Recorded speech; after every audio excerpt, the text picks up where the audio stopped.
نے audio clip سنا، ایک صاحب ہے جو بڑے ڈاکٹر بن کے کلپ ریکارڈ کروا رہے ہیں کہ کرونا وائرس کا بہترین علاج دریافت ہو گیا ہے. روزانہ ناک میں زیتون کے 2 قطرے، دائیں ایک نتھنے میں ایک بائیں نتھنے میں، آپ 2 قطرے ڈالیں اور 24 گھنٹے کے اندر، اور زیتون میں شفائے حدیث میں بھی آتا ہے یہ. او بھائی الو بنا رہے ہو لوگوں کو تم.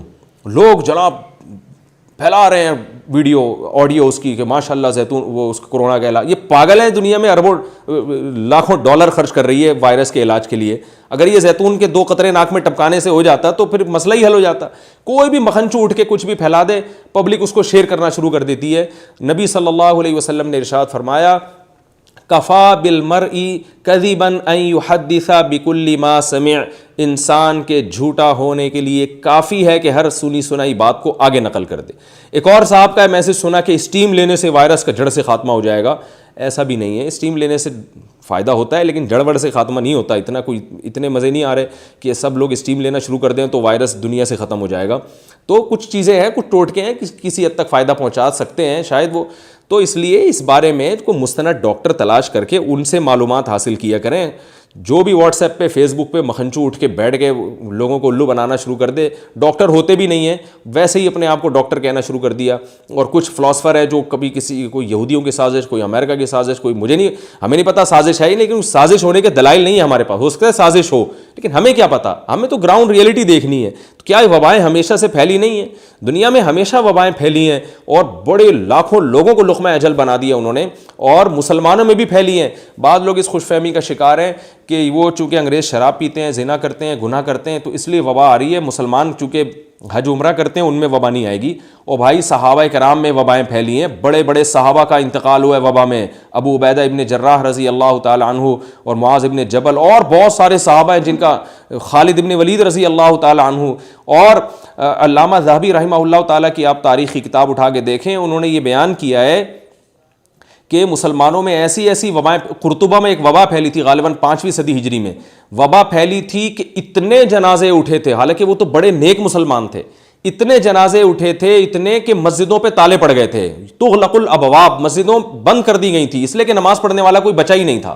اتنے پورے شہر خالی ہوئے ہیں وباؤں سے. آپ کیا سمجھ رہے ہیں یہ مسلمانوں میں نہیں آئے گی؟ کہاں اللہ نے لکھا ہے کہ مسلمانوں میں نہیں آئے گی؟ کون سی حدیث میں آتا ہے کہ مسلمان جو نیک لوگ ہیں وہ وبا کا شکار نہیں ہو سکتے؟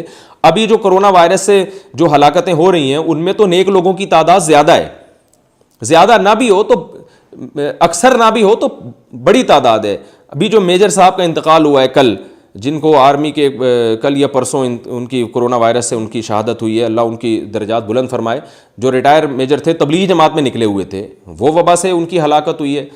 ہمارے جامعۃ الرشید کا ایک درجہ ثانیہ کا ایک لڑکا ہے، نوجوان ہے بالکل، وہ بہت شدید بیمار ہے وائرس کی وجہ سے، اللہ اس کو بھی شفا عطا فرمائے.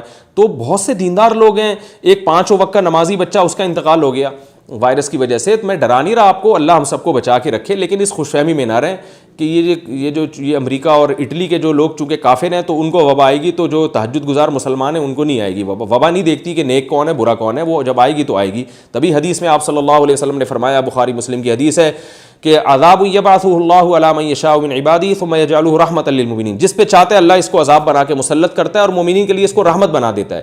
تو آئے گا سب پر، ایسی وبائیں سب پر آئیں گی، مسلمانوں پر بھی کافروں پر بھی. ہاں جو مسلمان صبر کریں گے، احتیاط کریں گے، جیسے کہ نبی نے فرمایا اس علاقے سے نہ جاؤ جہاں پھیلی وہ وبا، یہ بھی تو ایک احتیاط ہے نا. اور اس علاقے میں بھی نہ جاؤ جہاں وبا پھیلی ہوئی ہے، یہ بھی ایک احتیاط ہے.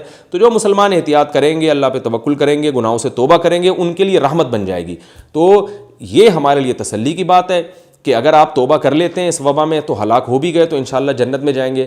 ممکن ہے بہت سے لوگ بولیں گے چلو کوئی بات نہیں، ہم توبہ کر کے اب ہم بے کرتے ہیں، ہلاک ہو گئے تو جنت میں جائیں گے. تو بے کر کے ہلاک نہ ہو، جو اللہ جب ہلاک کر دے تو ہلاک ہو جائے. ابھی آپ اگر بے کریں گے نا تو خود بھی ہلاک نہیں ہوں گے، 25-30 آدمیوں کو اپنے ساتھ ہلاک کریں گے آپ.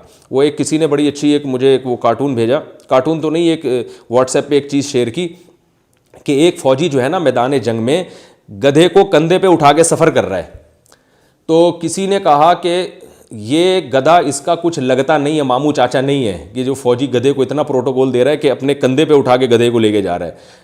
یہ گدھے کو اس نے اس وقت اپنا باپ اس لیے بنایا ہوا ہے کہ گدھے کا پاؤں کسی مائن پہ آ گیا نا تو گدھا تو مرے گا، 8-10 فوجیوں کو بھی لے کے مر جائے گا ساتھ میں. تو اس کے بعد نیچے لکھا ہوا تھا کہ جو وائرس پھیلا ہوا ہے دنیا میں، آپ آس پاس کے گدھوں پر نظر رکھیں. سمجھ میں آ رہی ہے نا بات؟ یعنی یہ نظر رکھیں کہ آپ تو احتیاط کر رہے ہیں لیکن کوئی گدھا ایسا ہوگا جو احتیاط نہیں کر رہا, 20 لوگوں سے ملاقاتیں کر کے آپ کے پاس آ کے خود تو نہ مرے, آپ کو وائرس ٹرانسفر کر کے چلا جائے گا. تو اس وائرس کے موقع پر تمام حضرات سے میری گزارش ہے کہ آس پاس کے گدھوں پر نظر رکھیے, وہ ایسا نہ ہو کہ خود بھی برباد ہوں, آپ کو بھی برباد کریں. اللہ تعالیٰ عمل کی توفیق عطا فرمائے.